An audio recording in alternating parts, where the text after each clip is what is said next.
لو بتتفرج على الفيديو ده دلوقتي فانت والله العظيم ربنا بيحبك، مش كلام. هتشوف دلوقتي انا ليه بقول لك كده، وهتشوف الاثبات قبل ما هقول اي حاجه.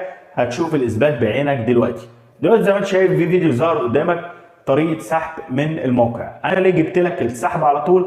علشان اوري لك قد ايه ان الموقع ده صادق. المفروض يعني ان في اكتر من حد سحب، ويمكن الشخص ده كمان انا حتى كمان جبت الجزء بتاع السحب علشان اوريه لك. وانا هبدا ان شاء الله برضه هنزل لك فيديو ليا انا بسحب من الموقع. لحد واحد يقول لك ايه ده $50 ده اكيد قعد فتره كبيره قوي على ما يجمع ال $50. لا تعالى معايا كده هوريك وانت بتسجل. بس بعد ما هتخلص التسجيل وتخش على الكام حاجه اللي هقول لك عليهم، هتلاقي ان انت تحول لك كده حوالي $8.5. كل ده هيظهر قدامك. انا مش بجيب كلام من دماغي وخلاص. تمام، زي ما شفتوا كده الفيديو اللي ظهر قدامكم.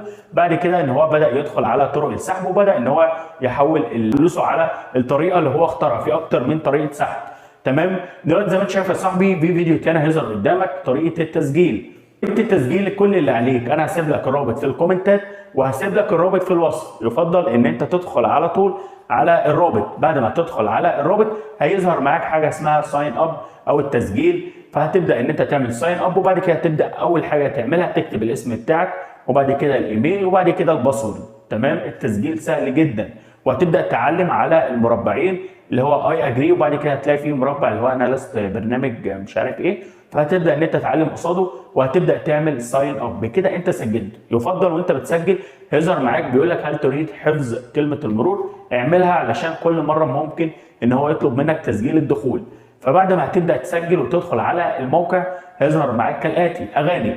زي ما انت شفت كده هو اغاني، ما بيعملش اي حاجه، وانت ما بتعملش اي حاجه غير انك بتسمع اغاني. طيب واحد دلوقتي هيقول لي انت دلوقتي طالع بفيديو تقول لي اسمع اغاني واخد فلوس؟ انا مش عاوز اسمع اغاني ومش عاوز الفلوس. انا ما بقولكش اسمع اغاني. هو فكره الموقع بيقول لك كده ان انت تسمع الاغاني وهتاخد فلوس. انا كل اللي انا بعمله هوريك دلوقتي. بعمل ايه؟ ببدا اضغط على الاغنيه، وبعد كده اقلل الصوت خالص. انا مش عاوز اسمع الاغنيه، انا عاوز الربح بس. هو كل يوم هتلاقيه بيدي لك 3 فيديوهات.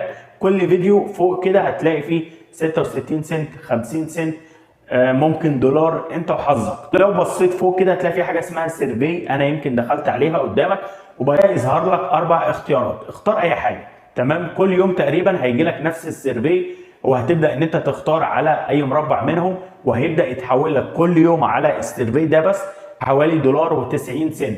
لو بصيت كده في الرصيد هتلاقيه بيعلى معايا. انا كل ده وانا بعمله قدامك، يعني انا لسه ما عملتش، يعني ما قعدتش كذا يوم في الموقع ولا حاجه. لا، انا كل ده بعمله قدامك. انا بدات ان اانا اوصل، يعني انا خلاص داخل على ال $8-9 وانا بتكلم معاك بس. مطلوب منك بقى في الموقع كل يوم تعمل السيرفي اللي بيظهر لك، والثلاث اغاني اللي هيديهم لك. الاغنيه اللي انت هتلاقيها لو مكتوب كده عليها فلوس فوق هتبدا ان انت تضغط بس. وزي ما انت شفت كده قدامك ما عملتش اي حاجه حتى كمان، ولا سمعت اغنيه ولا اي حاجه. تمام، بعد كده بيقول لك لو دعيت حد هتاخد $1.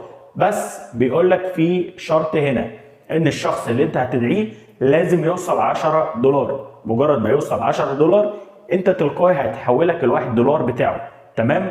طيب في تاني، في طرق سحب كتير، في باي بال، في باير، في امازون، في لو انت مثلا حابب يتبعت لك فيزا زي اللي ظهرت في اول الفيديو، بيجي لك فيزا اونلاين زي انت بتطلبها كده من فودافون كاش، اللي هو لك في شكل ايميل بتبدا ان انت تستخدمه لو انت تشتري اي حاجه اونلاين وكده. فانا بالنسبه لي الباي بال هيكون اسهل حاجه. تمام، لو انت مالكش حساب باي بال روح اعمل سيرش كده في اليوتيوب انشاء حساب باي بال، او قولوا لي في الكومنتات وانا ابدا اعمل لكم فيديو تاني ازاي تعمل حساب على الباي بال. الموضوع سهل جدا فوق ما تتخيل. زي ما انت شفت كده، زي ما قلت لك التطبيق بيقول لك اسمع اغنيه وهتاخد فلوس، وهتبدا انت تدعي اصحابك. كل واحد هيسجل من وراك هيجي لك $1 بس لما يوصل $10. وزي ما انا وريتك كده انت حرفيا انت كده وصلت، يعتبر خلاص داخل على $10 من خلال الفيديو ده بس. اول ما هتوصل $50 اللي هو يعني في خلال مثلا بالظبط لو انت بتدعي ناس مع كل يوم الاغاني اللي انت هتعملها هتقدر تجيب في خلال اسبوعين او اقل من كده $50. تمام، بالنسبه طبعا علشان الناس اللي هتيجي تدعي حد وتيجي تبص كده في الرصيد بتاعها وما لقيتش زياده $1، $1 بيزيد بس مش هيظهر معاك في البالانس. يعني هتلاقي مثلا انت دعيت اي حد هيظهر لك بس مش هيظهر لك في البالانس. لو خدت بالك كده انا نزلت تحت كان في سهم نزلت بيه بدا يظهر لي البالانس بتاعي زائد الدعوات. بيبدا يجي لك كده الدعوات لوحدها ورصيدك لوحده. لو انت حابب تسحب الرصيد بس تمام، حابب ان انت تسحب الدعوات بس تمام، برضو حابب ان انت تسحب الاثنين مفيش مشكله تمام. الموضوع سهل زي ما انت شفت كده، مفيش اي صعوبه فيه خالص. صدقني الموضوع صادق، لان في كذا حد بجد انا لقيت ان هو سحب من الموقع. والميزه كمان ان الموقع لسه ما تعرفش كتير، يعني في ناس لسه ما اشتغلتش عليه، فانت فرصتك دلوقتي تلحق تشتغل عليه قبل ما يتعرف. وانتوا عارفين الحاجه اللي بتتعرف بتبدا فتره كده وتقفل تمام. فاحنا هنبدا نلحق دلوقتي نشتغل على الموقع، وان شاء الله يكون خير ليكوا وليا تمام. ولو في اي استفسار عندك سيب لي في الكومنتات عشان اقدر اساعدك. والسلام عليكم ورحمه الله وبركاته.